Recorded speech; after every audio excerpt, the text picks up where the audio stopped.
এটা সব কিছু ভাসিয়ে নিয়ে যাবে। এক কথায় আল্লাহর আযাব আসার আগ পর্যন্ত তাদের ঈমান আনার সুযোগ ছিল, আযাব আসার পরে নয়। আপনি কেবল আযাব আসার আগ পর্যন্তই আল্লাহকে স্বীকার করার সুযোগ পাবেন, আযাব চলে আসার পরে নয়। তাহলে আমরা জানলাম আল্লাহর সুন্নাহ হলো একবার আযাব এসে গেলে তা আর ফিরিয়ে নেওয়া হয় না। এখন রাসূল সাল্লাল্লাহু আলাইহি সাল্লামের ক্ষেত্রে আসুন। এখানে অপরাধী কারা ছিল? কুরাইশরা। তারা আল্লাহর রাসূলের মুখের উপর তাকে অস্বীকার করল। আল্লাহর সুন্নাহ অনুযায়ী তারা এখন কিসের যোগ্য? তাদের ধ্বংস করে দেওয়ার কথা।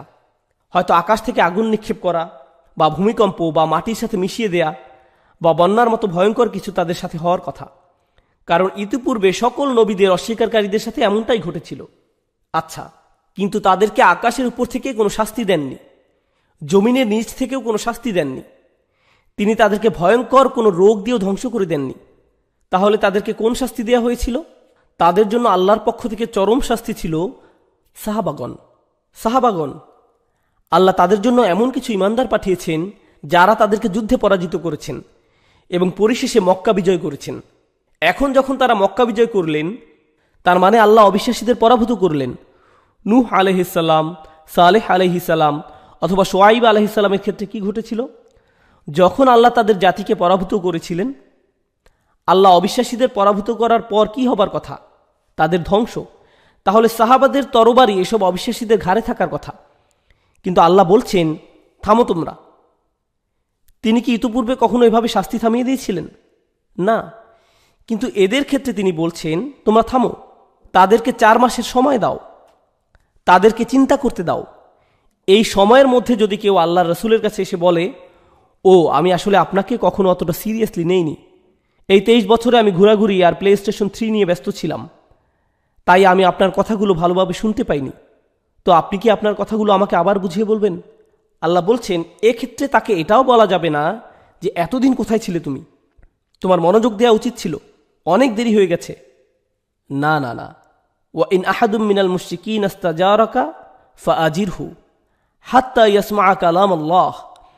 এরপরও মুশরিকদের কেউ যদি আপনার কাছে আসে, তাকে আশ্রয় দিন, সময় দিন, যাতে সে আল্লাহর কালাম শোনার সুযোগ পায়, এবং এরপর তার সিদ্ধান্ত জানার জন্য তার সামনে বারবার যাবেন না। তো এখন তোমাদের সিদ্ধান্ত কি? না, এভাবে বলা যাবে না। সুম্মা আবলিগহু মা'মানাহ, তাকে একটা নিরাপদ জায়গায় পৌঁছে দিন যেখানে কেউ তাকে আতঙ্কিত করবে না। তার সিদ্ধান্ত তাকে নিতে দিন। সুবহানাল্লাহ। এর আগে কখনো এমনটা হয়েছিল? এটা মুহাম্মদ সাল্লাল্লাহু আলাইহি সাল্লামের উপর আল্লাহর বিশেষ দয়া, যেটা অন্য কোনো নবীকে দেয়া হয়নি। এটা খুবই স্পেশাল। এবং তার উপর এই 4 মাসে অবিশ্বাসীদের জন্য অপশন আছে। যদি তোমরা ঈমান আনো, তোমাদের পূর্বের সকল পাপ ক্ষমা করে দেয়া হবে। আমি তোমাদেরকে বলে আসছি তোমরা পরাজিত হবে। আমি তোমাদেরকে বলে আসছি ইযা জাআ নাসরুল্লাহি ওয়াল ফাতহ। আমি তোমাদেরকে বলে আসছি লা তুগলাবুন্না, এসবের অর্থ তোমরা পরাস্ত হবে। আমি তোমাদেরকে সাবধান করে আসছি, আর তোমরা এগুলো গুরুত্ব দাওনি। এখন যখন তোমরা ঠিকই পরাজিত হয়েছ, তোমাদের উচিত অন্তত এখন ঈমান আনা। আর যদি তোমরা ঈমান আনো, তোমাদের অতীতের সমস্ত গুনার রেকর্ড মুছে দেওয়া হবে, একেবারে পরিষ্কার স্লেটের মতো, সম্পূর্ণ নিরাপদ। ঈমানদারদের সমান অধিকার থাকবে, তোমাদের সমান অধিকার। কিন্তু যদি তোমরা ঈমান না আনো, আমি তোমাদের গৃহবন্দী বা এরকম কিছু করব না।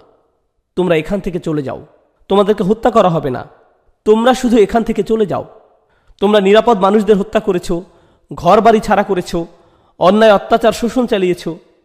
এত সব অপরাধ করার পরও ও কুরাইশ, তোমাদের 4 মাসের সময় দেয়া হলো। হয় তোমরা ঈমান এনে অতীতের সব কিছু ভুলে যাও, অথবা এখান থেকে চলে যাও। আর যদি তোমরা না যাও, তাহলে 4 মাস পর যুদ্ধের জন্য প্রস্তুত হও। আমি জানি না এটাকে দয়া বা করুণা ছাড়া আর কি বলবেন। আর কি বলবেন? সিরাত সম্পর্কে আমাদের পড়াশোনা সত্যিই খুবই কম। যখন আল্লাহ বলছেন ইন্না আতাইনা কাল কাউসার রহমাতাল লিল আলামিন, কোন জাতিকে ফিরে আসার এমন সুযোগ দেওয়া হয়েছিল? এটা আল্লাহর পক্ষ থেকে অসাধারণ একটা উপহার। আল্লাহ আজ্জা জাল্লার পক্ষ থেকে তার রাসূল সাল্লাল্লাহু আলাইহি সাল্লামের প্রতি আরও একটা উপহার হলো কোরআন। আমরা যে বলে থাকি যে কোরআন রাসূল সাল্লাল্লাহু আলাইহি সাল্লামকে দেয়া চূড়ান্ত অলৌকিক নিদর্শন। আচ্ছা, মুসা আলাইহিস সালামকে কি অলৌকিক নিদর্শন দেওয়া হয়েছিল? ঈসা আলাইহিস সালামকে দেওয়া হয়েছিল? সালেহ আলাইহিস সালামকে? হ্যাঁ, তাদেরকেও কিছু অলৌকিক নিদর্শন দেওয়া হয়েছিল। তাহলে কিভাবে কোরআন অন্যান্য নবীদের অলৌকিক নিদর্শনগুলোর চেয়ে আরও বেশি গুরুত্বপূর্ণ এবং আরও বেশি ব্যাপক? পূর্ববর্তী নবীদের মুজেজাগুলো কেবল তাদের জীবদ্দশা পর্যন্ত স্থায়ী ছিল। তাদের মৃত্যুর পর সেগুলো আর অলৌকিক নিদর্শন থাকলো না, বরং সেগুলো হয়ে গেল গল্প। অন্যভাবে বলতে গেলে, যে ব্যক্তি মুসা আলাইহিসসালামকে তার লাঠি সাপে পরিণত করতে দেখেছিলেন, তিনি তার ছেলেকে একদিন বলবেন, জানো আমি নিজের চোখে কি দেখেছিলাম? তারপর সেই ছেলে তার সন্তানদেরকে বলবে, জানো তোমাদের দাদা কি বলতেন? এভাবে বংশ পরম্পরায় ঘটনাটা চলতে থাকবে। তাহলে প্রথম ব্যক্তিটির জন্য এটা ছিল অলৌকিক নিদর্শন, কিন্তু বাকিরা কি শুনেছে? গল্প। আর একটা গল্প কখনো অলৌকিক নিদর্শন নয়, এটা একটা গল্প। আপনি চাইলে এটা বিশ্বাস করতে পারেন, আবার আপনি চাইলে অবিশ্বাসও করতে পারেন। কিন্তু অলৌকিক নিদর্শন হলো যেটা আপনি নিজের চোখে দেখেছেন। শুধুমাত্র নবী সাল্লাল্লাহু আলাইহি সাল্লামের অলৌকিক নিদর্শনই একমাত্র যেটা অমর হয়ে আছে, এবং এটা এখনও এতটাই সুস্পষ্ট যতটা এটা নাজিলের সময়ে ছিল। এই অলৌকিক নিদর্শন এখনও বিদ্যমান। এর প্রমাণ হলো এই যে কোরআন আল্লাহর বাণী, কোরআনের যত যুক্তি, কোরআনের হুজ্জা সবই এখনও ততটাই নিখুঁত যতটা এটা রাসূল সাল্লাল্লাহু আলাইহি সাল্লামের সময়ে ছিল। কারণ অন্যান্য সকল নবী রাসূলদের অলৌকিক নিদর্শন দেয়া হয়েছিল মানুষদেরকে দেখানোর জন্য, কিন্তু রাসূল সাল্লাল্লাহু আলাইহি সাল্লামকে প্রধানত অলৌকিক নিদর্শন দেয়া হয়েছে অন্যদেরকে শোনানোর জন্য, যা আমরা এখনও শুনে যাচ্ছি। সুবহানাল্লাহ। আল্লাহর পক্ষ থেকে তার নবী সাল্লাল্লাহু আলাইহি সাল্লামের প্রতি এটা অতুলনীয় একটা অনুগ্রহ। আসুন আমরা সামনে আগাই। তিনি তাকে দিয়েছেন আল আদল আল ফাতহ। এই দুটো পরস্পর সম্পৃক্ত। আল্লাহ তার নবী সাল্লাল্লাহু আলাইহি সাল্লামকে দিয়েছেন ন্যায় বিচার, সুবিচার, যার জন্য পৃথিবী ক্ষুধার্ত ছিল ন্যায় বিচারের জন্য। এটা নবী সাল্লাল্লাহু আলাইহি সাল্লামের প্রতি আল্লাহর অনুগ্রহ। আপনাদের মধ্যে পলিটিক্যাল সায়েন্সের শিক্ষার্থীরা স্বৈরশাসনের অত্যাচার নিপীড়ন সম্পর্কে, বিভিন্ন জাতিগোষ্ঠী সম্পর্কে পড়েছেন। তাছাড়া ধর্মীয় শাসকদের অত্যাচারের কথা, এমনকি আমেরিকার ইতিহাস, বিশেষ করে ইউরোপের ইতিহাসে আমরা সাধারণ মানুষের উপর চার্চের অত্যাচার নিপীড়নের কথা পড়েছি। আল্লাহ আজ্জা ওয়া জাল্লা তার নবী সাল্লাল্লাহু আলাইহি সাল্লামকে এমন একটি দিন দিয়েছেন যার একটা বৈশিষ্ট্য হলো এখানে ধর্মযাজক বলে কিছু নেই। এখানে বিশেষভাবে পবিত্র কোনো মানুষের দল নেই। সবাই এখানে জবাবদিহি করতে বাধ্য।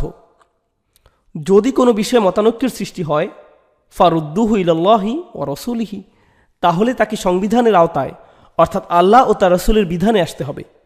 সকলের প্রশ্ন করার, জবাবদিহি করার অধিকার রয়েছে। এখানে ধর্মযাজক বলতে কিছু নেই যিনি আইনের ঊর্ধ্বে। এমন কোনো বিশেষ পবিত্র মানুষ বা মহান কোনো কর্তৃপক্ষ নেই যাকে কোনো প্রশ্ন করা যাবে না। আইনের সামনে সবাই সমান। এমনকি জান্নাতের নিশ্চয়তা পাওয়া হযরত ওমর রাদিয়াল্লাহু তাআলা আনহু জনসম্মুখে এক মহিলার প্রশ্নের সম্মুখীন হয়েছেন যে আপনি এটা কোথায় পড়েছেন, কোথায় পেয়েছেন, এর টাকা কিভাবে পরিশোধ করেছেন? হ্যাঁ, জনসম্মুখে তাকে এমন প্রশ্নের মুখোমুখি হতে হয়েছে। ন্যায় বিচার, একেই বলে ন্যায় বিচার।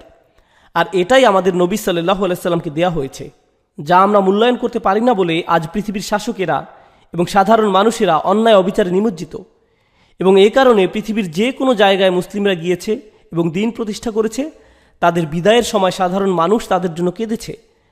কারণ তারা কেবল ধর্ম নিয়ে আসেননি, তারা কি নিয়ে এসেছেন? ন্যায় বিচার। অথচ এখন আমরা শুধু যুদ্ধ বিগ্রহের কথাই বলি। এমনকি মুসলমানদের মধ্যেও ন্যায় বিচারের কথা বলি না। আমরা আমাদের ঘরে সুবিচার করতে পারি না, প্রতিবেশীদের মধ্যে পারি না, এমনকি মসজিদেও পারি না। কিভাবে আমরা পৃথিবীতে ন্যায় বিচার প্রতিষ্ঠা করব? তাহলে এই ন্যায় বিচার একটা উপহার যা আল্লাহ আজ্জা ওয়া জাল্লা তার নবী সাল্লাল্লাহু আলাইহি সাল্লামকে দিয়েছেন, এবং এর সাথে দিয়েছেন বিজয়। আমি এগুলো সম্পর্কে আপনাদের খুবই সংক্ষেপে বলছি, যাতে আমরা কিছুটা হলেও এগুলোর সঠিক মর্ম উপলব্ধি করতে পারি, বুঝতে পারি। আচ্ছা, আমরা সূরা নসরের কথা বলি। ইযা জাআ নাসরুল্লাহি ওয়াল ফাতহ, তাই না? কয়েক সপ্তাহ পরে এই সূরার তাফসীর আসছে ইনশাআল্লাহ। আল্লাহ তার নবী সাল্লাল্লাহু আলাইহি সাল্লামকে বিজয়ের প্রতিশ্রুতি দিয়েছেন। এটা তার দেয়া সীমাহীন কল্যাণেরই একটা অংশ। এর আগে আল্লাহ আরও নবী পাঠিয়েছেন যারা 950 বছরেও কোনো বিজয় দেখতে পাননি। শেষ পর্যন্ত ইমানদারদেরকে নিরাপদে রেখে আল্লাহ সব কিছু ধ্বংস করে দেন। জলিলুল কদর, মানে কত বেশি সৌভাগ্যবান মুসা আলাইহিস সালাম। কোরআনে তার কথা 70 বারের বেশি বলা হয়েছে, কিন্তু শেষ পর্যন্ত তিনি নির্বাসিত অবস্থায় মারা গেছেন। বনী ইসরায়েলরা তাকে ব্যর্থ করে দিয়েছে, তিনি তাদের নিয়ে ব্যর্থ হয়েছেন। তাই আল্লাহ আমাদের বলছেন, মূসা আলাইহিসসালামের জাতির মতো হইও না, লা তাকুনু কাল্লাযীনা আযাউ মূসা, তোমরা তাদের মতো হইও না যারা মূসাকে কষ্ট দিয়েছে আলাইহিসসালাম। তারা তাকে হতাশ করেছে, কিন্তু আল্লাহ আযজা ওয়া জাল্লা তার নবীকে বিজয় দান করেছেন সাল্লাল্লাহু আলাইহি সাল্লাম। আমি এই বিষয়ে আরেকটু বলবো, কারণ এই বিজয়ের মধ্যে আরও বিস্ময়কর ব্যাপার আছে। আপনারা জানেন আরবে যে অভূতপূর্ব পরিবর্তন হয়েছিল এবং যা আন্তর্জাতিকভাবে গ্রহণযোগ্য হয়েছিল, কত বছর সময় লেগেছে? 23 বছর। নবী সাল্লাল্লাহু আলাইহি সাল্লাম 63 বছর বেঁচেছিলেন, কিন্তু আল্লাহর নবী হিসেবে মাত্র 23 বছর বেঁচেছিলেন। তাহলে আরব সমাজের যত পরিবর্তনের কথা আমরা বলছি, সেগুলো পরিপূর্ণ হতে কত সময় লেগেছে? 23 বছর। 23 বছর।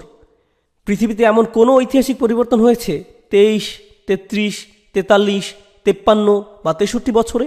আপনারা যদি 500 বছরের কথাও চিন্তা করেন, আমি মনে করি না এমন কোনো পরিবর্তন পৃথিবীতে কখনো হয়েছে যেটা মানুষের চিন্তা, ভালো লাগা, খারাপ লাগা, কিভাবে পোশাক পরবে, কিভাবে সরকার পরিচালনা করবে, কিভাবে অর্থনীতি সচল রাখবে, কিভাবে বিয়ে করবে, কিভাবে ডিভোর্স দিবে, কিভাবে টয়লেটে যাবে, কি খাবে কি খাবে না, কি বলবে কি বলবে না, কিভাবে ব্যবসা করবে, কিভাবে লোন নিবে, এভাবে জীবনের সব কিছু পাল্টে দিয়েছে। কত বছরে? 23 বছর। 23 বছর। আপনারা যারা কলেজে গিয়েছেন এবং বিশ্ব ইতিহাস পড়েছেন, আপনারা বিভিন্ন বৈপ্লবিক পরিবর্তনের কথা জানেন। আপনারা রাশিয়ার বলশেভিক রেভলিউশন বা রুশ বিপ্লবের কথা পড়েছেন, ইউরোপের ফরাসি বিপ্লব সম্পর্কে পড়েছেন। এই বিপ্লবগুলো হয় রাজনৈতিক অথবা অর্থনৈতিক ছিল।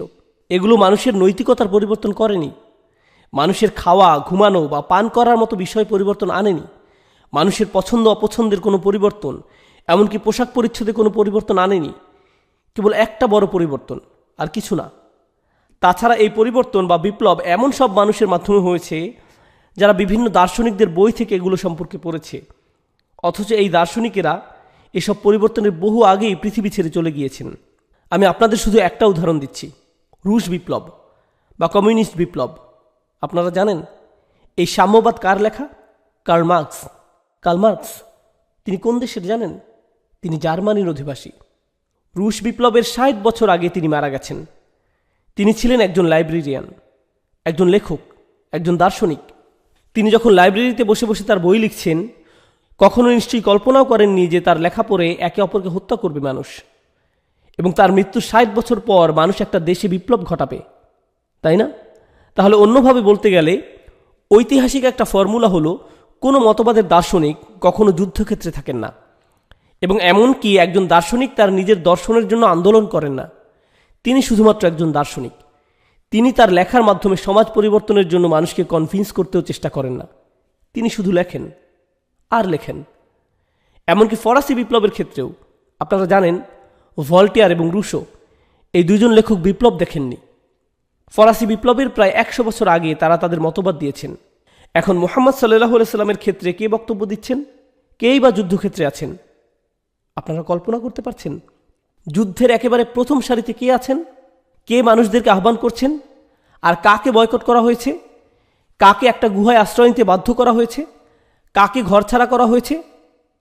তিনি এমন কেউ ছিলেন না যে কিনা কোনো একটা মঞ্চের পেছনে দাঁড়িয়ে তার সাথীদের সামনে আগাতে বলেছেন, বরং তিনিই প্রথমে সামনে এগিয়ে গিয়েছেন যখন তার পেছনে কেউ ছিল না, সাল্লাল্লাহু আলাইহি সাল্লাম। এটা ইতিহাসে কখনো ঘটেনি, কখনোই না।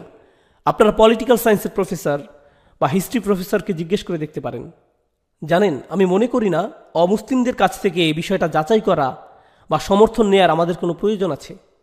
যেমন আপনারা বিখ্যাত বই দ্য 100 সম্পর্কে জানেন, যেখানে রাসূল সাল্লাল্লাহু আলাইহি সাল্লামকে 1 নম্বরে স্থান দেওয়া হয়েছে, আর আমরা এতে দারুণ গর্ববোধ করি। আসলে এখানে নতুনভাবে গর্বিত হওয়ার কিছু নেই, গর্বিত হওয়ার কিছু নেই। আল্লাহ আমাদের যা দিয়েছেন গর্ব করার জন্য তাই যথেষ্ট, আমাদের জন্য তাই যথেষ্ট। তারা এমনকি তাদের সেকুলার ধ্যান ধারণা থেকে বিশ্লেষণ করেও এটা জানে এবং স্বীকার করে যে পৃথিবীর ইতিহাসে একক বা দলীয় পর্যায়ে অন্য কোনো বৈপ্লবিক পরিবর্তন নেই যা এভাবে একাধারে রাজনৈতিক, সামাজিক, অর্থনৈতিক, আধ্যাত্মিক এবং নৈতিক পরিবর্তন সাধন করেছে। নবী সাল্লাল্লাহু আলাইহি সাল্লামকে 1 নম্বরে রাখার যথেষ্ট কারণ আছে। তাদের কাছে আর কোনো বিকল্প ছিল না, তার কোনো বিকল্প নেই, কোনো বিকল্প নেই। তাহলে আল্লাহ তার নবী সাল্লাল্লাহু আলাইহি সাল্লামকে যে বিজয় দান করেছেন তা আর কাউকে দেননি। এমন একটি কিতাব দিয়েছেন যা কাউকে দেননি, এমন বিজয় দিয়েছেন যা আর কাউকে দেননি। তারপর আল্লাহ আজ্জাজাল্লাহ তাকে অনেক সম্মান দিয়েছেন। আল্লাহ তার নবী সাল্লাল্লাহু আলাইহি সাল্লামকে শরফ বা সম্মান দান করেছেন।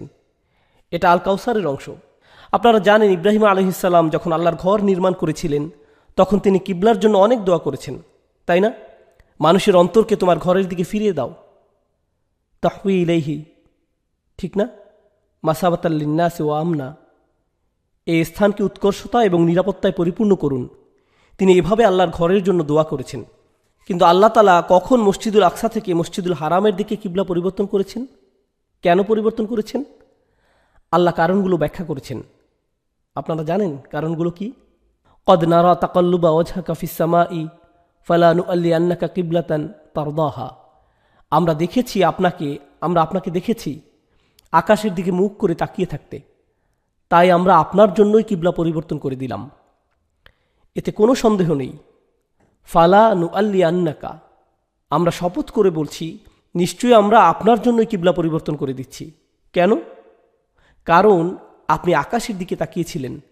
আপনি আল্লাহকে সরাসরি কিছু বলেননি। তিনি সাল্লাল্লাহু আলাইহি সাল্লাম সরাসরি কিছু বলেননি। তিনি এই ব্যাপারে দোয়াও করেননি। তিনি শুধু একটু বিষণ্ণভাবে আকাশের দিকে তাকিয়েছিলেন। আর তারপর আয়াত নাজিল হলো যে দেখুন কিবলা পরিবর্তন হয়ে গেছে। আপনি খুশি তো? তারদাহা, যাতে আপনি খুশি হন, সন্তুষ্ট হন। এই একটা ঘটনার মাধ্যমে সারা পৃথিবীর ইতিহাস পাল্টে গেছে। মানব ইতিহাসে শত কোটি মানুষের ইবাদতের দিক পরিবর্তন হয়ে গেছে। আর এই ঘটনার পেছনে কারণ ছিল আল্লাহর নবী সাল্লাল্লাহু আলাইহি সাল্লামের মুখে হাসি ফুটানো। ইন্না আতাইনা কাল কাউসার, আমরা কেমন কাউসার অর্থাৎ সীমাহীন নিয়ামতের কথা বলছি। আল্লাহ তার নবী সাল্লাল্লাহু আলাইহি সাল্লামকে যা কিছু দান করেছেন তা সত্যিই অসাধারণ। আমরা ইতিমধ্যে গত পর্বে ওয়ারাফা'না লাকা যিকরাক সম্পর্কে আলোচনা করেছি। এরপর আসছে মাকামাম মাহমুদা। আসা আইয়া বাআসাকা রব্বুকা মাকামাম মাহমুদা, বিশেষ একটা স্থান বা মর্যাদা আল্লাহ তার নবী সাল্লাল্লাহু আলাইহি সাল্লামকে দিয়েছেন। আল্লাহর পক্ষ থেকে তার নবী সাল্লাল্লাহু আলাইহি সাল্লামকে দেওয়া আরেকটি অনন্য উপহার হলো তার সাহাবিগণ, তাই না? আল্লাহ আজ্জাজাল্লাহ এই মানুষটাকে এমন সব অনুসারী দিয়েছেন যারা এক কথায় অতুলনীয়। পৃথিবীর কোনো নেতার এমন অনুসারী ছিল না। তাছাড়া বড় বড় নেতারা বিশাল বিশাল স্থাপনা, ভাস্কর্য, বড় বড় দালান কোঠা, রাস্তাঘাট, পতাকা ইত্যাদি তৈরি করেন, তাই না? আপনি কি অর্জন করেছেন? কি কাজ করেছেন? আমি এটা করেছি। আমি এই বিশাল ওয়ালটা নির্মাণ করেছি, এই টাওয়ারের উপরে এই ভাস্কর্যটা বানিয়েছি। আর আমাদের নবী সাল্লাল্লাহু আলাইহি সাল্লাম কি রেখে গেছেন? কোন ভাস্কর্য, কোন স্থাপনা, কোন মহাসড়ক, কোন বিশ্ববিদ্যালয়? কি রেখে গেছেন তিনি রেখে গেছেন এমন সব সাহাবা যারা পুরো পৃথিবীটা পাল্টে দিয়েছিল। এটা নিঃসন্দেহে আল্লাহর পক্ষ থেকে তার নবীর জন্য একটা উপহার। মুহাম্মদুর রাসূলুল্লাহ আল্লাযীনা মাআহু আশিদ্দাউ আলাল কুফারি রুহামাউ বাইনাহুম। এরপর আল্লাহর আরও একটি অন্যতম অনুগ্রহ ওয়াল্লাহি, যেটা সূরা তাওবা এসেছে। এই সূরায় দুর্বল ঈমানদারদের উপর আল্লাহর অসন্তুষ্টির কথা বলা হয়েছে। তখনকার সময় সত্যিকারের ঈমানদারও ছিল, দুর্বল ঈমানদারও ছিল। কিছু সাহাবীর ঈমান এতটাই দুর্বল ছিল যে তারা ঈমানদার হওয়ার ভান করত। তারা মূলত মুনাফিক ছিল। তাদের উচিত ছিল নবী সাল্লাল্লাহু আলাইহি সাল্লামকে সাহায্য করা। তাদের উদ্দেশ্যে আল্লাহ বলছেন, ইল্লা তানসুরুহু, যদি তোমরা তাকে সাহায্য না করো, ফাকাদ নাসারাহুল্লাহ, আল্লাহ তাকে ইতিমধ্যে সাহায্য করেছেন। তোমাদের সাহায্য করার দরকার নেই। আল্লাহর পক্ষ থেকে কি অসাধারণ উপহার! আল্লাহ সাহাবাদের বলছেন, তোমরা যদি তার কাজে সাহায্য নাও করো, তার কাজ চলতে থাকবে, কারণ আল্লাহর সাহায্য ইতিমধ্যে তার সাথে আছে। সুবহানাল্লাহ। রাসূল সাল্লাল্লাহু আলাইহি সাল্লামের প্রতি আরও একটা অনুগ্রহ বা উপহার হলাম আমরা, তার উম্মত, অর্থাৎ আমরা তার জন্য উপহার আর তিনি আমাদের জন্য উপহার সাল্লাল্লাহু আলাইহি সাল্লাম। ওয়া কাযালিকা জাআলনাকুম উম্মাতান ওয়াসাতা, এভাবে আমরা তোমাদেরকে একটি মধ্যমপন্থী জাতিতে পরিণত করেছি। লিতাকুনু শুহাদা আলান নাস ওয়া ইয়াকুনার রাসূলু আলাইকুম শাহিদা। ফিল আয়াতিল্লাতী যাকারা নাহনু উম্মা, ফি নাফসিল আয়াহ যাকার আন্নাহু রাসূল সাল্লাল্লাহু আলাইহি সাল্লাম। একই আয়াতে আল্লাহ একই সাথে আমরা রাসূলের উম্মত হওয়ার কথা এবং তিনি আমাদের রাসূল হওয়ার কথা বলেছেন। নবী সাল্লাল্লাহু আলাইহি সাল্লাম তার উম্মতের জন্য দোয়াও করেছেন।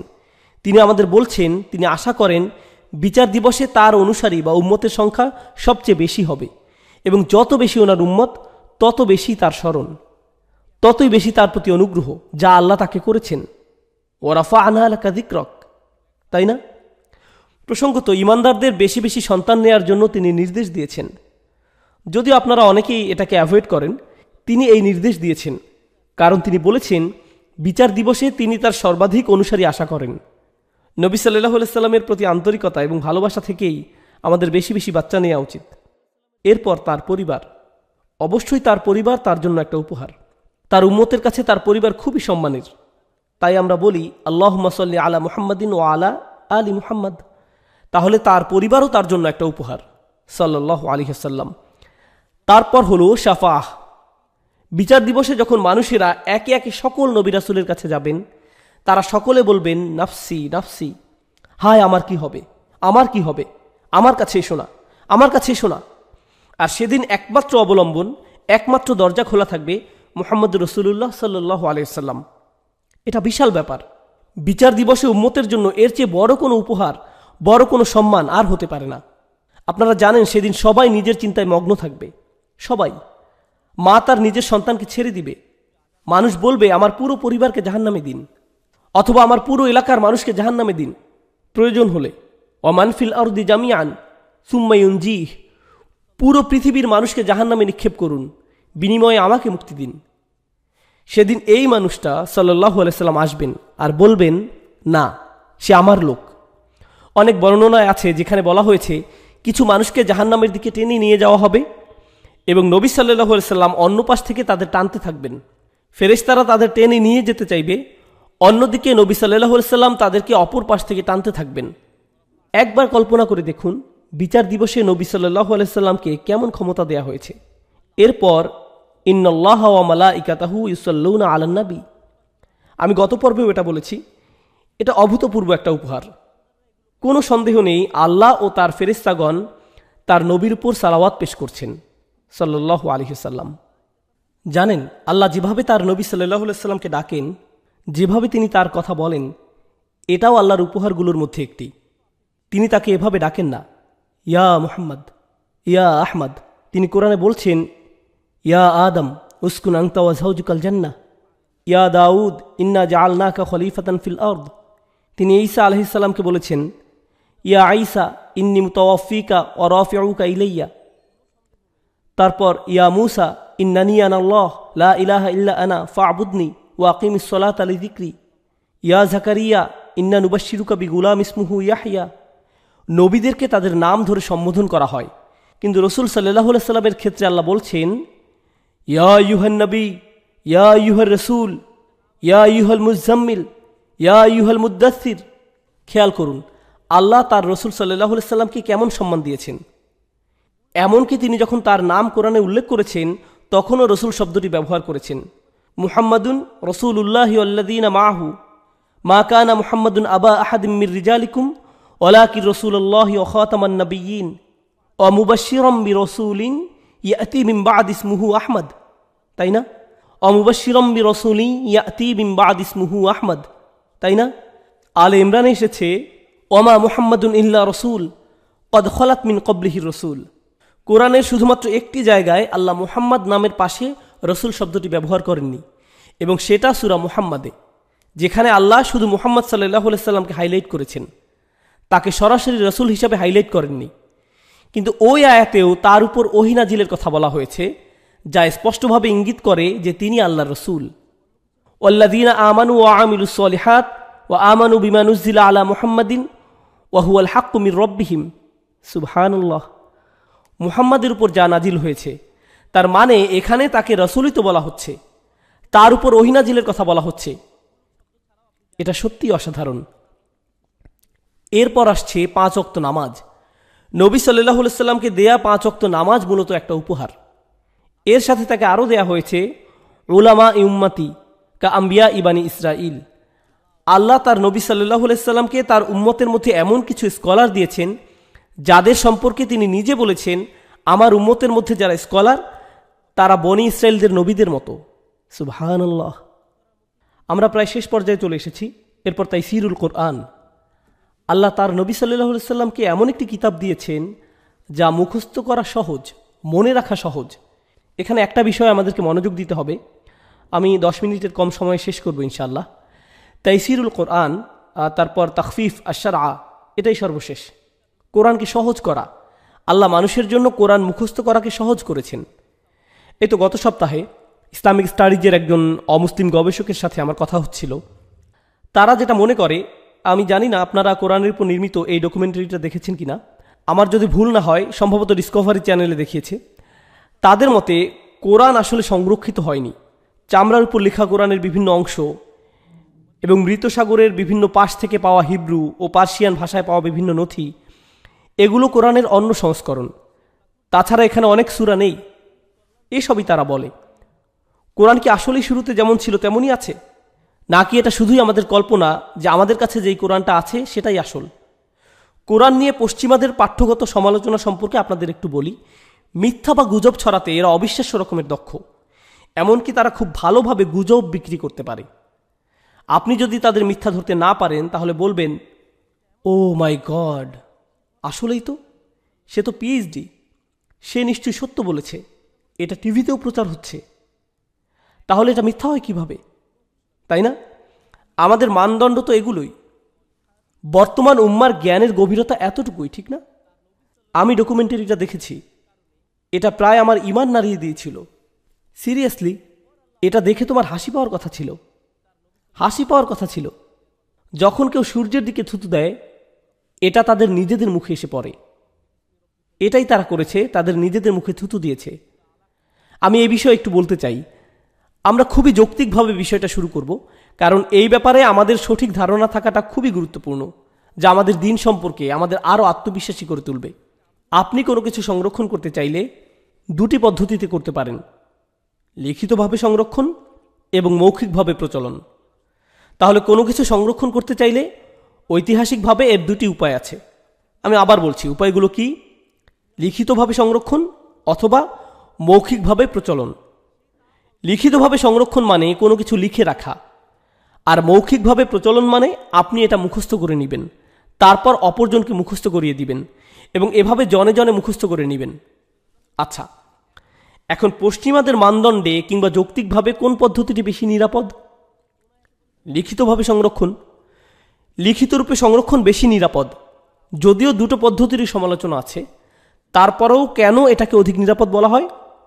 ধরুন, আমি যদি ওই কর্নার থেকে শুরু করে কোনো ভাইকে বলি, ভাই আমি আপনার কানে কানে কিছু কথা বলবো এবং আমি চাই আপনি আপনার পাশের ভাইয়ের কানে কানে কথাটা বলেন।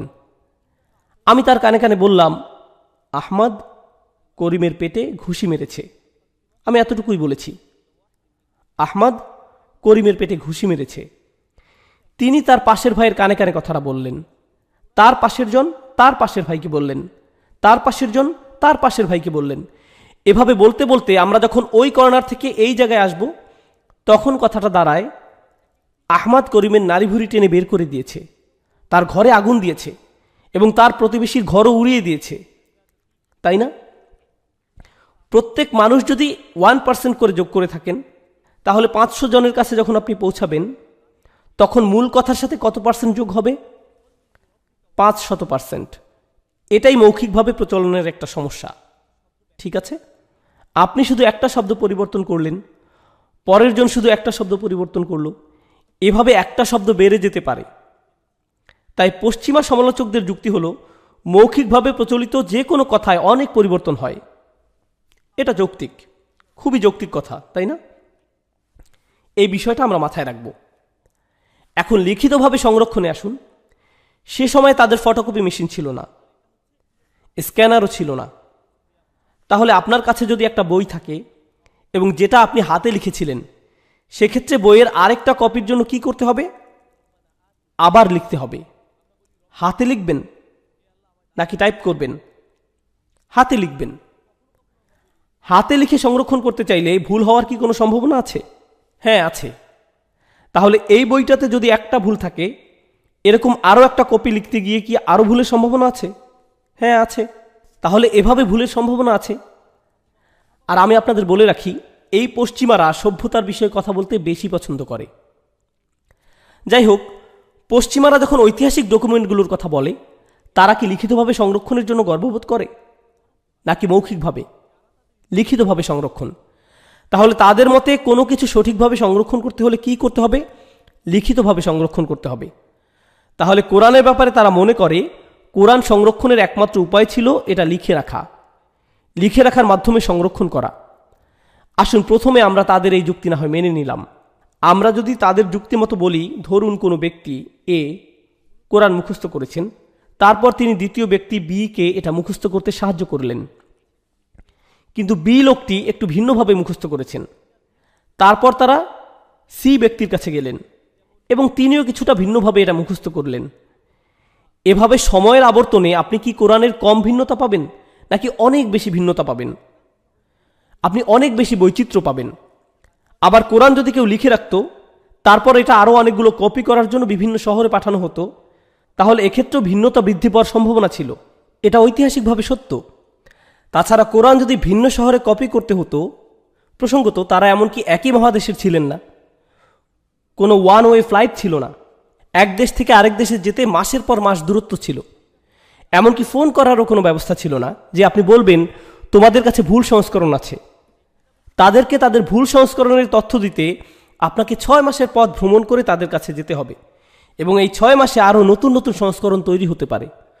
মোট কথা, একটা ভিন্নতা যদি পাওয়া যায়, আরও 10,000 ভিন্নতা পাওয়া যাবে, যা নিয়ন্ত্রণ করা সম্ভব হবে না। বুঝতে পেরেছেন? এখন কত বছর ধরে কোরআন পৃথিবীতে আছে? 1400 বছরেরও বেশি। এবার পশ্চিমাদের যুক্তিতে বলতে গেলে এই সময়ের মধ্যে আমাদের কাছে কোরআনের লক্ষ লক্ষ সংস্করণ থাকার কথা ছিল। 2 জন লোকের কাছেও সম্ভবত একই কোরআন থাকতো না। এবার আমাদের যুক্তিতে আসি। আপনি চীনের জিয়েন প্রদেশ থেকে কোরআন মুখস্থ করেছে এমন একটা শিশু নিয়ে আসুন, এরপর এভাবে সোমালিয়া থেকে মুখস্থ করেছে এমন একজনকে আনুন, এরপর IQA থেকে মুখস্থ করেছে এমন একজনকে নিয়ে আসুন। ধরুন তারা 3 জন মিলে কোথাও বেড়াতে গিয়েছে এবং তাদের একজন সূরা বাকারা তেলাওয়াত করছে, তাদের একজন চাইনিজ ভাষায়, আরেকজন সোমালি ভাষায়, আরেকজন ইংরেজিতে কথা বলে। তাদের কেউ কারো ভাষা বোঝে না, কিন্তু তাদের কেউ একজন সূরা বাকারা তেলাওয়াত ভুল করলে বাকি 2 জন কি তার ভুল শুধরে দিতে পারবে? হ্যাঁ, অবশ্যই পারবে। এখানে মূল কথা হলো, শুরু থেকেই কোরআনকে মুখস্থ করতে সহজ করার মাধ্যমে সংরক্ষণ করা হয়েছে। মানব ইতিহাসে এমন কোনো ডকুমেন্ট নেই যেটা প্রধানত মুখস্থ করার মাধ্যমে সংরক্ষণ করা হয়েছে। মুখস্থ করা এমন একটা পন্থা যেটা ভিন্নতা তৈরি করে, কিন্তু কোরআনের ক্ষেত্রে মুখস্থ করার মাধ্যমেই সবার মধ্যে ঐক্য তৈরি করা হয়েছে, এবং কোনো রকম ভিন্নতা ছাড়া। যে পদ্ধতি সচরাচর অনেক ভিন্নতা তৈরি করে, তা কোরআনের ক্ষেত্রে কোনো ভিন্নতা আনতে পারেনি। আর এর কোনো উত্তর দিতে না পেরে তারা বলে এখানে নিশ্চয়ই কোনো চক্রান্ত আছে, যার মাধ্যমে তারা এর ভিন্ন সংস্করণগুলো সামনে আসতে দেয় না। আমাকে একটু সাহায্য করবে? তোমাদের অন্য কি কৌশল আছে যার ফলে তোমাদের কোনো কৌশলই কখনো ফাঁস হয় না? বিভিন্ন সভ্যতার লক্ষ লক্ষ মানুষ একই জিনিস মুখস্থ করেছেন, এবং আল্লাহ বলছেন ওয়ালাকাদ ইয়াসসারনাল কুরআনা লিযিকর, কোনো সন্দেহ নেই আমরা কোরআনকে মনে রাখার জন্য সহজ করেছি। জিকিরের মধ্যে মুখস্থ করা অন্তর্ভুক্ত থাকে। আল্লাহ কোরআনকে অলৌকিকভাবে সহজ করেছেন মুখস্থ করার জন্য। আমাকে বলুন আর কোনো ডকুমেন্ট আছে যেটা এভাবে সংরক্ষিত হয়েছে? আর তারা যদি বলে আমরা জানি না কোরআনের সংরক্ষণ অক্ষুণ্ণ আছে কিনা, তাহলে পরীক্ষা করে দেখুন। একটা বিশাল সিন্ধুকে কোরআনের সব কপি রেখে দিন। হাফেজদের মাধ্যমে শুধু এই রিচার্ডসনে কোরআনের একটা কপি বানাতে আমাদের কত সময় লাগবে? এই এলাকাতেই, অন্য এলাকায় যাওয়ার প্রয়োজন নেই। ফোন আর ইন্টারনেট সংযোগও কেটে দিতে পারেন। এভাবে বাইবেলের একটা কপি বানাতে তাদের কত সময় লাগবে? অথবা আমেরিকার সংবিধানের কথাই ধরুন, এটা তো আর কয়েক হাজার বছরের পুরনো নয়, মাত্র কয়েকশো বছরের পুরনো। তো তাদের কাছ থেকে সংবিধানের সবগুলো কপি নিয়ে দেখুন, আর একটা কপি বানাতে তাদের কত সময় লাগবে? আর আমাদের কোরআন নিয়ে আসতে আমাদের কত সময় লাগে? আল্লাহ বলেছেন তিনি এটা সংরক্ষণ করেছেন। ইন্না নাহনু নাজ্জালনা যিকরা, তিনি এমনভাবে এটাকে সংরক্ষণ করেছেন যদি কেউ এটা বিকৃত করতেও চায়, তারা অবশ্যই একটা চেষ্টা করেছিল। তারা খুব সম্ভবত ফুরকান নামে একটা কিছু বানিয়েছিল, যেখানে কোরআন থেকে কিছু সূরা তারা বাদ দিয়েছিল। তারা বলেছিল রাজনৈতিকভাবে ত্রুটিপূর্ণ সূরাগুলো তারা বাদ দিয়েছে। আর এতে মুসলিমদের প্রতিক্রিয়া ছিল এরকম, তাদের এত বড় সাহস! আরে আপনাদের চিন্তার কোনো কারণ নেই। যা তারা 1400 বছরে করতে পারেনি, যেখানে আল্লাহ বলেছেন তিনি নিজেই তার কিতাব সংরক্ষণ করেছেন, সেখানে আপনি মনে করছেন তারা অ্যামাজনে 2টা বই বিক্রি করে কোরআনের সাথে প্রতিযোগিতা করবে? আপনি কি আমার সাথে মজা করছেন? এখানে চিন্তিত হওয়ার কিছু নেই, কারণ এই কিতাব সংরক্ষণের দায়িত্ব আমাদেরকে দেয়া হয়নি। ইন্না নাহনু নাজ্জালনা যিকরা ওয়া ইন্না লাহু লাহাফিজুন। নিশ্চয়ই আমরাই এই বইয়ের রক্ষণাবেক্ষণকারী, সংরক্ষণকারী। এটা নিঃসন্দেহে অনেক বড় একটা দায়িত্ব, এবং তিনি এটা এমনভাবে পরিচালনা করেছেন যে কোরআনকে পৃথিবী থেকে মুছে দেওয়ার একটাই উপায় আছে, সকল মুসলিমকে একসাথে ধ্বংস করে দেয়া। পুরো মানব সমাজের 1/5 বা 1/4 পৃথিবী থেকে একসাথে বিলুপ্ত করে দিতে হবে যদি কোরআন বিলুপ্ত করতে হয়। মোট কথা, সময়ের সাথে সাথে যে কোনো ডকুমেন্ট বা কাগজপত্রের কার্যকারিতা, বৈধতা কমে আসে, কিন্তু এটাই একমাত্র বই যার বৈধতা সময়ের সাথে বাড়ছে। জানেন, বাইবেলের উপর যারা গবেষণা করেন, বেশিরভাগ বাইবেলের স্কলার যারা বিভিন্ন বিশ্ববিদ্যালয় থেকে বাইবেলের উপর পিএইচডি করেছেন, তারা এখন আর বিশ্বাস করেন না যে বাইবেল ঐতিহাসিকভাবে বিশুদ্ধ। তারা এটা বিশ্বাস করেন না।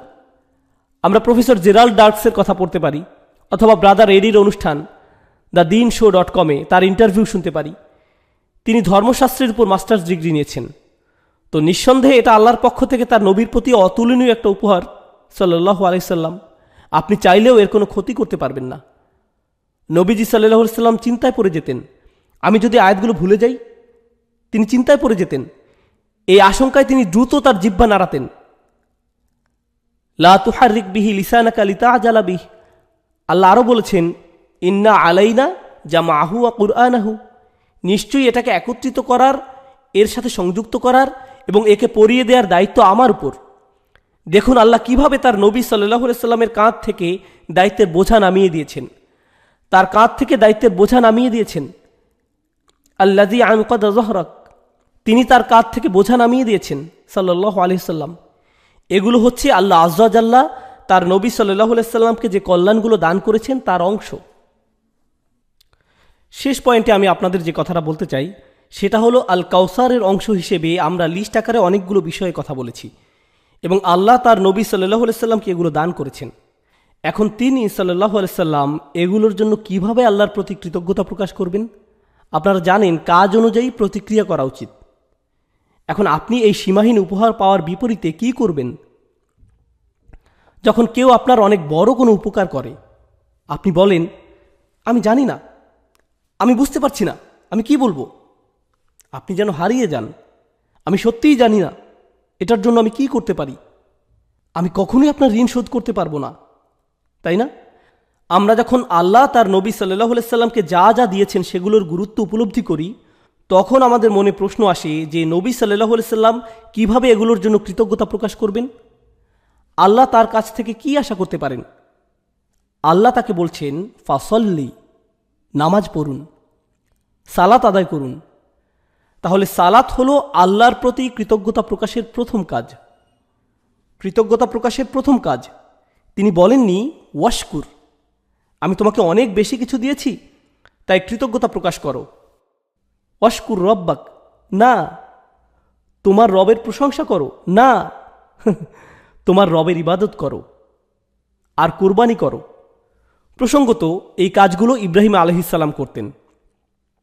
ইব্রাহিম আলাইহিস সালামের ধারা ছিল নামাজ পড়া এবং কুরবানি করা। আর আল্লাহ আযজা ওয়া জাল্লা তার সম্পর্কে কি বলেছেন জানেন?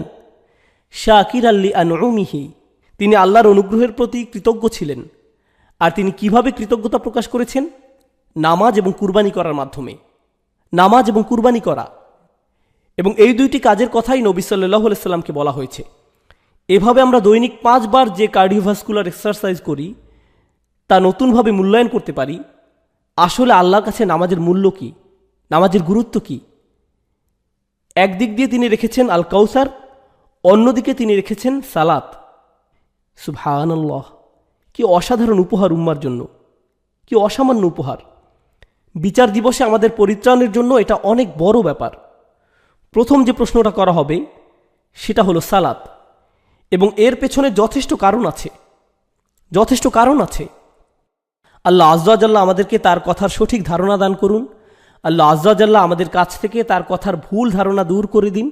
আমরা তার কাছে কোরআনের সঠিক অর্থ বোঝার পাশাপাশি কোরআনের মাধ্যমে আমাদের জীবন পরিচালনার সুযোগ ভিক্ষা চাই এবং আমাদের কোরআন অধ্যয়ন, মুখস্থ করা, শুদ্ধভাবে তিলাওয়াত করা এবং কোরআন অনুযায়ী আমল করা, এই সব কাজ যেন বিচার দিবসে আমাদের মুক্তির কারণ হয়।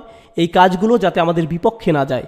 কয়েক সপ্তাহ আগে আমরা সূরা কাউসারের দাস শুরু করেছিলাম এবং আমরা মোটামুটি বিস্তারিতভাবে সূরার প্রথম আয়াত সম্পর্কে আলোচনা করেছি।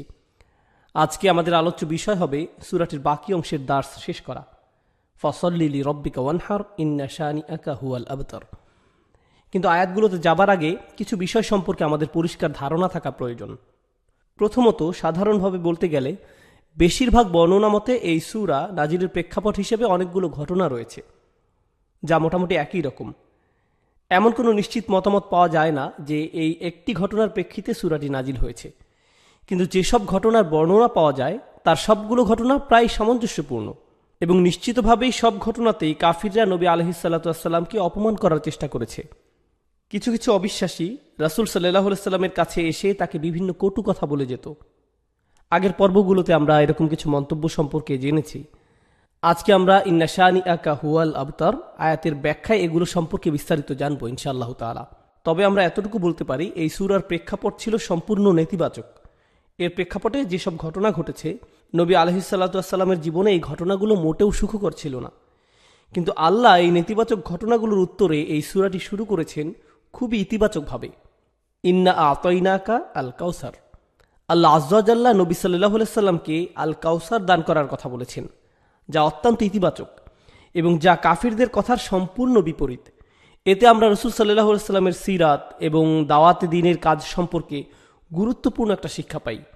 সেটা হলো রাসূল সাল্লাল্লাহু আলাইহি সাল্লামের জীবনে খুবই বেদনাদায়ক এবং যন্ত্রণাদায়ক কিছু ঘটনা ঘটেছে। কিন্তু আল্লাহ চান তার প্রিয় নবী সাল্লাল্লাহু আলাইহি সাল্লাম ইতিবাচক দিকে ফোকাস করুন। আপনি বরং আল্লাহ আপনাকে যা দান করেছেন সেগুলোতে মনোযোগ দিন। আল কাউসারের দিকে ফোকাস করুন, যা আল্লাহ একান্তভাবে আপনাকে দিয়েছেন। এটাই এখানে প্রথম শিক্ষা। তাছাড়া এখানে আল্লাহর একটা অনুগ্রহ রয়েছে, তিনি নেতিবাচক কথা বলার আগে ইতিবাচক কথা দিয়ে সূরাটি শুরু করেছেন।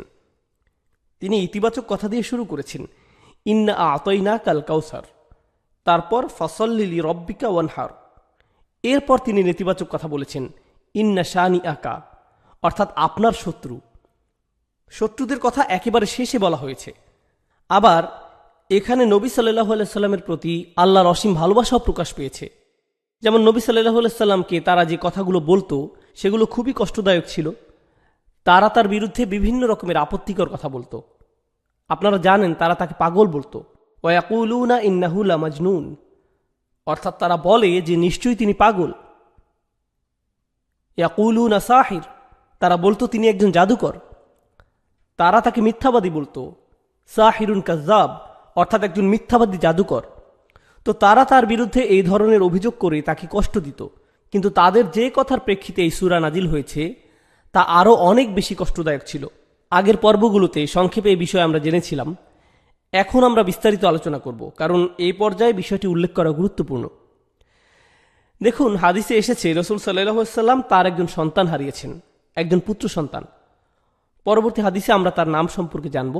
এখানে বিষয়টা ছিল তার সন্তান মারা গিয়েছে এবং চারিদিকে এই খবর ছড়িয়ে পড়েছে। আপনারা জানেন সন্তান হারানো পিতামাতা কেমন কষ্টের ভিতর দিয়ে যান। লোকজন এসে আপনাকে সান্ত্বনা দেওয়ার চেষ্টা করে, তারা এমন কিছু কথা বলে, সমবেদনা জানায়, যা আপনাকে এই বিশাল কষ্ট সহ্য করতে কিছুটা হলেও সাহায্য করে। তাছাড়া আপনি যখন কাউকে এই কষ্টের মধ্যে যেতে দেখেন, সে যদি এমনকি আপনার শত্রুও হয়, আপনি হয়তো সেখানে গিয়ে সবার পেছনে দাঁড়িয়ে থাকবেন, কিছুই বলবেন না। কারণ যত যাই হোক, তারা তাদের সন্তান হারিয়েছে। এতটুকু মানবতা বোধ বা আন্তরিকতা সব মানুষের মধ্যে থাকে। কিন্তু যখন আবু জাহল এই সংবাদটা পেল, এবং সে কিন্তু নবী সাল্লাল্লাহু আলাইহি সাল্লামের চাচা ছিল, আপনি অন্তত আপনার পরিবারের কাছ থেকে এতটুকু আন্তরিকতা আশা করেন। যত বিরোধ সব না হয় একদিকে থাক, আর দিন শেষে তোমরা তার পরিবারেরই অংশ।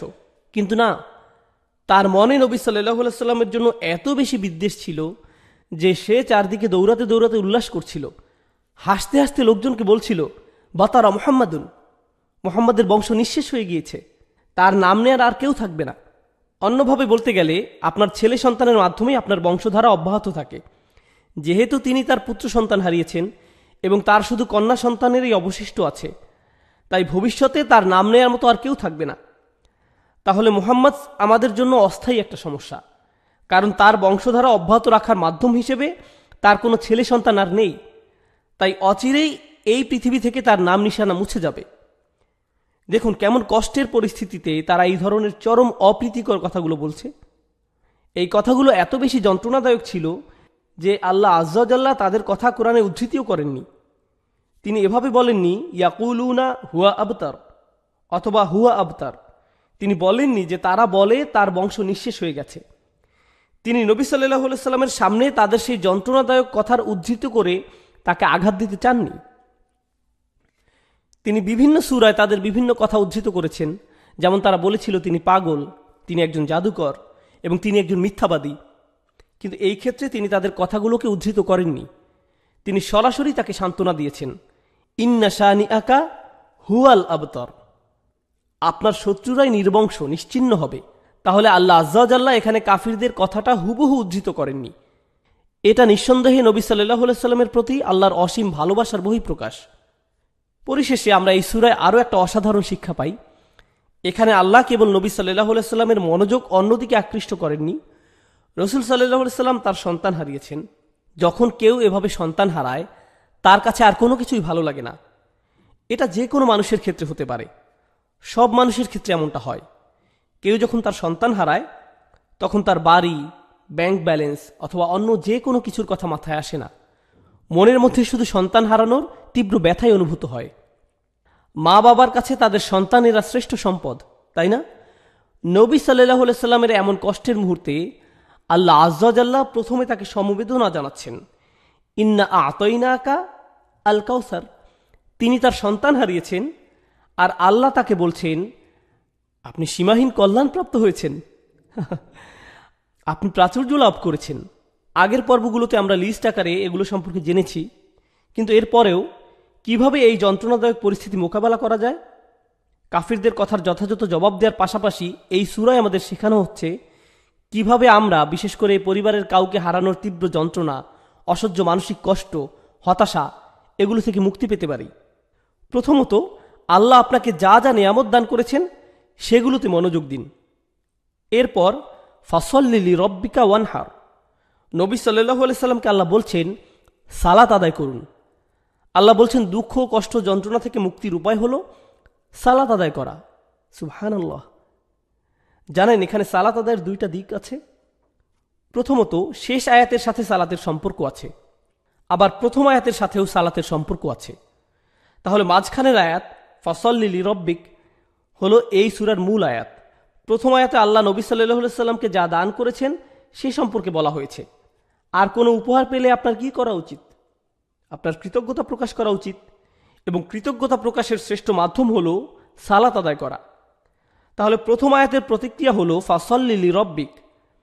আবার দ্বিতীয়ত, তার শত্রুদের কাছে থেকে যে অসহনীয় দুঃখ কষ্ট তিনি পেয়েছেন, যাদের কথা শেষ আয়াতে বলা হয়েছে, এই কষ্টগুলো মোকাবেলা করার জন্য আপনি কি করেন? আপনি নামাজে দাঁড়িয়ে যান। তাহলে ভালো মন্দ উভয় পরিস্থিতিতে আপনার প্রতিক্রিয়া হবে নামাজ আদায় করা। সুবহানাল্লাহ। এখন চলুন নবী সাল্লাল্লাহু আলাইহি সাল্লামের সন্তানদের সম্পর্কে আমরা জানব।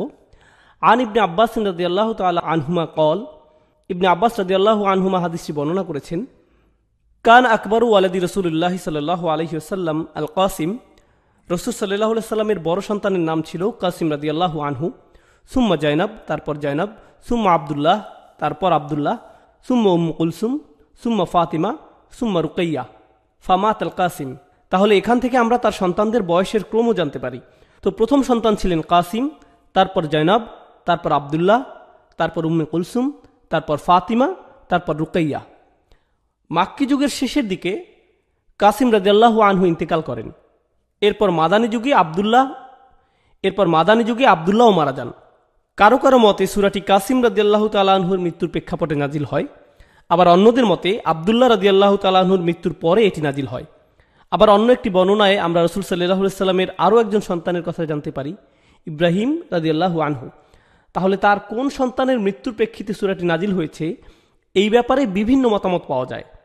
আবার আবু আইয়ুব রাদিয়াল্লাহু আনহু বর্ণনা করেছেন, লাম্মা মাতা ইব্রাহিম বিন রাসূলিল্লাহ সাল্লাল্লাহু আলাইহি সাল্লাম মাশাল মুশরিকুনা বা'দুহুম ইলা বা'দ ফাকালু, অর্থাৎ যখন রাসূল সাল্লাল্লাহু আলাইহি সাল্লামের ছেলে ইব্রাহিম রাদিয়াল্লাহু তাআলা আনহু ইন্তেকাল করলেন, মুশরিকরা একে অন্যের কাছে দৌড়ে দৌড়ে যেতে লাগলো এবং বলল, ইন্না হাযা সাবি কদ বাতারাল লাইল। সাবি মানে যার আর কোনো সন্তান হবে না, যার কোনো ছেলে সন্তান নেই, কোনো পরবর্তী বংশধর নেই, আজ রাতে তার বংশধারা নিঃশেষ হয়ে গেছে। এটা বলে তারা উৎসব করতে লাগলো। ইব্রাহিম রাদিয়াল্লাহু তাআলা আনহুর মৃত্যুর বর্ণনাই অধিক জোরালো। তো এবার আসুন, ফাসল্লি লিরব্বিক, এই আয়াতটি শুরু হয়েছে ফা অক্ষর দিয়ে। ফা সল্লি লিরব্বিক। এখানে ফা সম্পর্কে ইমাম আল আলুসি বলছেন, আল ফা ফি কওলিহি তাআলা, তিনি বলছেন আল্লাহ যখন আয়াতে ফা অক্ষরটি উল্লেখ করেছেন, লিতারতিবি মা বাদাহা আলা মা ক্বাবলাহা, এই ফা অক্ষরটি এর পূর্ববর্তী বাক্যাংশের উপর গুরুত্বারোপ করে এবং এটি ফা এর পূর্ববর্তী কথার সাথে এর পরের কথাকে সম্পৃক্ত করে। ফাইন্না ইতাআ তাআলা ইয়াহু আলাইহিস সালাতু ওয়াস সালাম মা যুকিরা মিনাল আয়াতিল্লাতি লাম ইউতিহা আহাদাম মিনাল আলামিন, অর্থাৎ যেহেতু প্রথম আয়াতে বলা হয়েছে নবী সাল্লাল্লাহু আলাইহি সাল্লামকে আল্লাহ প্রাচুর্য দান করেছেন আর তিনি তাকে যা কিছু দান করেছেন সবই অসাধারণ এবং অতুলনীয়, তাছাড়া এগুলো এমন কিছু ছিল যা তিনি এই পৃথিবীর আর কাউকে দেননি। মুস্তাওজাবুন লিল মা'মুরি বিহি আই ইস্তিজাব, এজন্য এটা রাসূল সাল্লাল্লাহু আলাইহি সাল্লামের জন্য গুরুত্বপূর্ণ ছিল যে তিনি এই সীমাহীন কল্যাণ লাভের জবাবে কৃতজ্ঞতা প্রকাশ করবেন।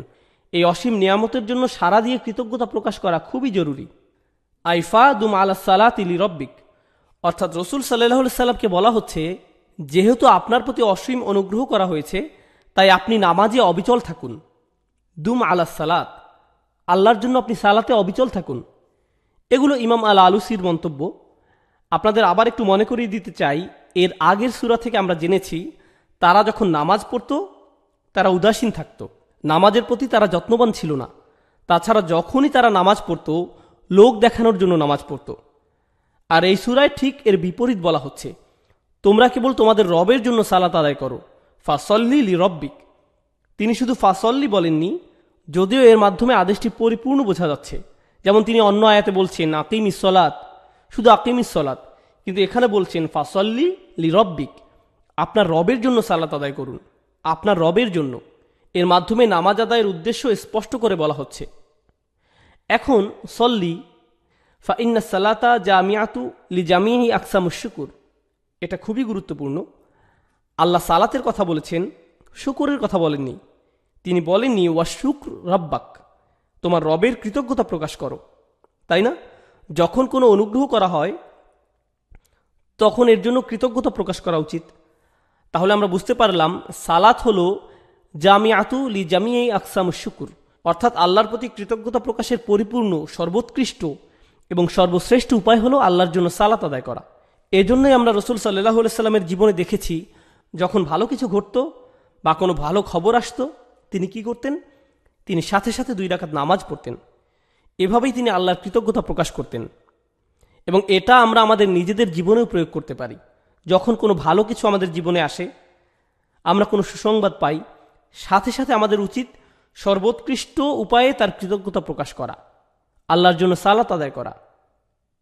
ফাস্তাখদামা ফাসল্লি দুনা ফাশকুর, তাই আল্লাহ ফাশকুর শব্দটি ব্যবহার না করে ফাসল্লি বলছেন।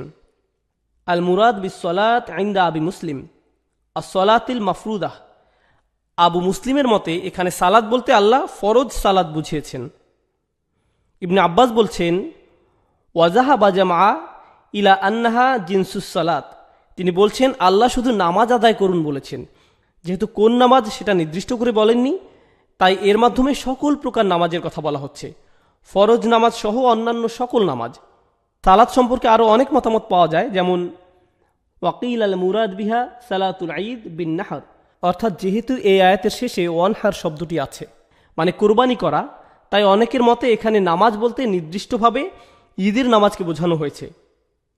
ঈদের নামাজ আদায় করে তারপর কোরবানি করা। তারা আয়াতে উল্লেখিত নামাজ আদায় করা এবং কুরবানি করাকে একই সাথে যুক্ত করেছেন। কিন্তু অধিকাংশের মতে এর মাধ্যমে নির্দিষ্টভাবে কোনো সালাতকে বোঝানো হয়নি। রাসূলুল্লাহ সাল্লাল্লাহু আলাইহি ওয়াসাল্লামকে বলা হচ্ছে, যখনই কঠিন সময় আসবে প্রথমে আল্লাহর পক্ষ থেকে আপনার প্রতি অনুগ্রহগুলো স্মরণ করুন এবং দ্বিতীয়ত সালাত আদায় করুন, নামাজ পড়ুন।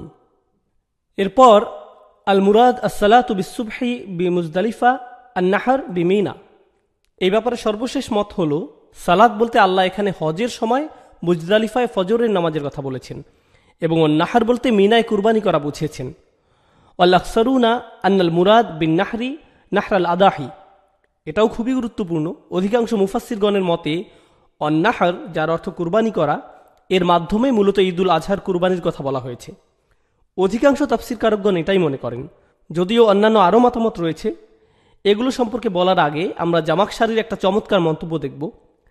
তিনি বলেন, ওয়া ইন্না সুন্নাতাল কুরআনি যিকরুজ যাকাতি বাদা সালাত, অর্থাৎ কোরআনের সুন্নত হলো সালাতের পরে জাকাতের কথা বলা। যেমন আল্লাহ বলছেন ওয়াকিমুস সালাতা ওয়া আতু যাকাত, ওয়াকিমুস সালাতা ওয়া আতু যাকাত। তো এখানেও একই কথা বলা হচ্ছে, ফাসল্লি লিরব্বিকা ওয়ানহার, কারণ নাহার বা জবাইকৃত পশুর মাংস কি করা হয়? এগুলো সাদাকা হিসেবে অভাবীদের মধ্যে বিতরণ করা হয়, এটা দান করা বা জাকাতের মতো।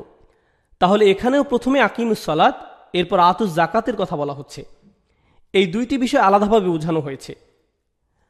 মা আন্নাল কওমা কানু ইউসাল্লুনা ওয়ান নাহরুন আল আওসান, তাছাড়া এই মানুষগুলো বিভিন্ন মূর্তির ইবাদত করত এবং তাদের নামে কুরবানি করত।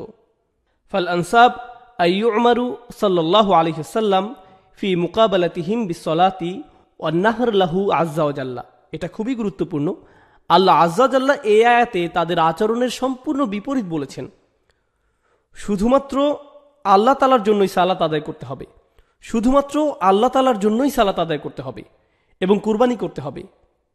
ফাবুদ রব্বাকাল্লাযী আ'আজ্জাকা বিইতাইহি, অর্থাৎ আপনি তার ইবাদতে নিজেকে ব্যস্ত রাখুন যিনি আপনাকে সীমাহীন কল্যাণ দান করার মাধ্যমে সম্মানিত করেছেন, অশাররাফাক, এবং আপনাকে মর্যাদা দিয়েছেন। মুরাগাবান লিকৌমিক আল্লাযীনা ইয়াবুদুনা গায়রাল্লাহ, আপনার জাতির বিপরীতে যারা আল্লাহ ছাড়া অন্য কারো ইবাদত করে। অন্নাহার লিওয়াজহিহি বিইসমিহি ইজা নাহারতা, আর যখন আপনি কুরবানি করেন কেবল তার নামে, তার সন্তুষ্টির জন্য কুরবানি করুন। মুখালিফাল্লাহুম ফিন্নাহরি লিল আওসান, তাদের বিপরীতে যারা মূর্তির নামে কুরবানি করে। এগুলো ছিল জামাখশারির মন্তব্য। এর পরবর্তী অনুচ্ছেদ আমি আপনাদের পড়ে শোনাচ্ছি না, আমি শুধু মূল কথাটা বলছি। আশ-শাওকানী রাহমাহুল্লাহ তার বিখ্যাত তাফসীর গ্রন্থ ফাতহুল কাদিরে নাহর শব্দ সম্পর্কে বলেছেন, সূরায়ে ওয়ান নাহর শব্দটি কোরবানির আদেশসূচক অর্থে এসেছে, কিন্তু তিনি একটি হাদিস বর্ণনা করেছেন, যদিও এটি সর্বজন স্বীকৃত নয়, তারপরও যেহেতু তিনি বর্ণনা করেছেন তাই আমরা গুরুত্বের সাথে এখানে উল্লেখ করছি। এই হাদিসে রাসূল সাল্লাল্লাহু আলাইহি ওয়াসাল্লাম বলছেন, নাহর শব্দটি নাহিরা শব্দমূল থেকে এসেছে, যার অর্থ কুরবানি করা নয়, বরং এর অর্থ সালাত আদায়ের সময় হাত তোলা বা রাফুল ইয়াদাইন করা। তাহলে নামাজে হাত উঠানোকে এই হাদিসে নাহর বলা হয়েছে। কিছু কিছু ওলামা এই হাদিসটি গ্রহণ করেছেন এবং তারা বলেছেন এই আয়াতে প্রথমে সালাত আদায়ের কথা বলা হয়েছে, তারপর তাকবীরের সাথে হাত উঠিয়ে নামাজ আদায়ের কথা বলা হয়েছে, এবং কোরআনের বিভিন্ন স্থানে এর তাৎপর্যের কথা, অর্থাৎ হাত উঠানোর তাৎপর্যের কথা এসেছে। কিন্তু এখানে নামাজের কোন সময় হাত উঠানো বা রাফুল ইয়াদাইন করতে হবে সেটা নির্দিষ্ট করে বলা হয়নি। তবে এটা অধিকাংশের অভিমত নয়, খুবই অল্প সংখ্যক মুফাসসির এটা সমর্থন করেছেন। অধিকাংশ তাফসীরকারকদের মতে ওয়ান্নাহার মানে ঈদুল আজহার পশু কুরবানি করা। আমাদের বুঝতে হবে কেন ফাসাল্লি লিরব্বিকা ওয়ানহার বলা হয়েছে। আমাদের আলোচনায় আমরা দেখব কিভাবে এই আয়াতটি সরাসরি ইব্রাহিম আলাইহিস সালামের ধারার সাথে সম্পৃক্ত। এই আয়াত সম্পর্কে ইবনে আব্বাস রাদিয়াল্লাহু আনহুম বলেন, আস-সালাতুল মাকতুবা ওয়াজ-যিবহু ওয়া মাল আদহা, অর্থাৎ এখানে সালাত মানে অবশ্যই ফরজ সালাত, আর কুরবানি করা মানে ঈদুল আজহার কুরবানি করা। বাইহাকি রহমাহুল্লাহ বলেন যিবহু ইয়াউমান নাহর, একই অভিমত। বাইহাকি রহমাহুল্লাহর মতে ওয়ান নাহর মানে ঈদুল আজহার কুরবানি করা। এখন আপনারা যারা আরও ব্যাপকভাবে কোরআনের শব্দগুলো অধ্যয়ন করেছেন তাদের জন্য বলছি, কোরআনে পশু কুরবানি অর্থে অন্য যে শব্দগুলো ব্যবহার হয়েছে সেগুলো হলো বুদুন, নুসুক, হাদি এবং কালাঈদ। কোরবানির পশুর জন্য এই শব্দগুলো কোরআনে ব্যবহৃত হয়েছে, অথচ এই আয়াতে এই শব্দগুলোর কোনোটিই ব্যবহার করা হয়নি। বুদুন হলো বেশ বড় সাইজের প্রাণী বা অনেক বড় প্রাণী, এবং এমন প্রাণী কুরবানি করার পর যার রক্ত এখনো শুকিয়ে যায়নি। এই ধরনের প্রাণীকে বুদুন বলা হয়। তারপর নুসুক হলো এমন কোরবানি যা শুধুমাত্র আল্লাহর সন্তুষ্টির জন্য, তার নৈকট্য লাভের জন্য করা হয়েছে। এমন একনিষ্ঠতার সাথে কোরবানি করা হলো নুসুক। যেমন কোরআনে এসেছে, ইন্না সলাতি ওয়া নুসুকি ও মাহিয়ায়া ও মামাতি। তাহলে নুসুক হলো আল্লাহর নৈকট্য লাভের জন্য কোরবানি করা। এরপর হাদি, এটা এমন কোরবানি যে পশুর গোশত আল্লাহর ঘরে নিয়ে যাওয়া হয় বন্টনের জন্য, একে বলা হয় হাদি। তারপর কলাইদ, এই শব্দটি বহু বচন, এর এক বচন হলো কলাদা। কলাদা মানে এমন প্রাণী যা কোরবানির জন্য নির্দিষ্ট করা হয়েছে। আপনি এটাকে কোরবানি করার জন্য নির্ধারণ করেছেন, কিন্তু এখনও কোরবানি করেননি। পশুটাকে চিহ্নিত করার জন্য তার গলায় একটা মালা জাতীয় কিছু লাগায়, যাতে বোঝা যায় এটি হচ্ছে হজে বা অন্য কোনো উপলক্ষে কোরবানির জন্য নির্ধারিত। তাহলে কোরবানির পশুর জন্য এই শব্দগুলো ব্যবহৃত হয়।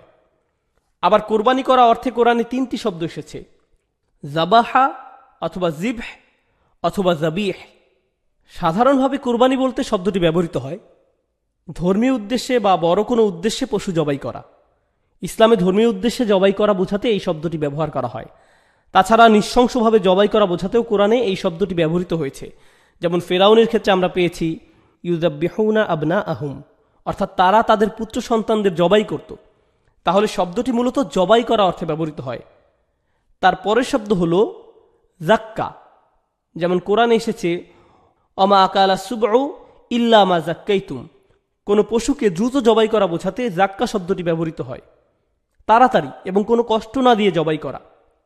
সচরাচর যখন আপনি কোনো বনজঙ্গলে অন্য কোনো শিকারীর দ্বারা আঘাতপ্রাপ্ত কিন্তু জীবিত কোনো পশু পেয়ে থাকেন, তখন আপনি এটাকে খুব দ্রুত এবং কষ্ট না দিয়ে জবাই করেন। এভাবে পশুটা জবাই করে খাওয়া জায়েজ, এটা খাওয়া হারাম নয়। এই আয়াতে জাক্কা দ্বারা এটাই বোঝানো হচ্ছে। তাছাড়া সাধারণভাবে কোনো পশুকে দ্রুত এবং কষ্ট না দিয়ে জবাই করাকে জাক্কা বলা হয়, যেমনটা এই আয়াতে এসেছে, ইল্লা মা জাক্কাইতুম। এর পরবর্তী শব্দ হলো নাহর। আল্লাহ কেন নাহর শব্দটি ব্যবহার করলেন? তিনি বলেননি ফাসল্লি লিরব্বিকা ওয়াজবাহ অথবা জাব্বিহ। তিনি বিশেষভাবে ওয়ানহার বলেছেন। বিষয়টা খুবই চমৎকার, মন দিয়ে শুনুন। আল্লাহ যে নাহর শব্দটি ব্যবহার করেছেন, এর শাব্দিক অর্থ হলো বুকের উপর। আর যখন মানুষ আত্মহত্যা করার জন্য গলায় দড়ি দেয় বা নিজের ঘাড় কেটে ফেলে, আরবিতে একে বলা হয় ইন্তেহার।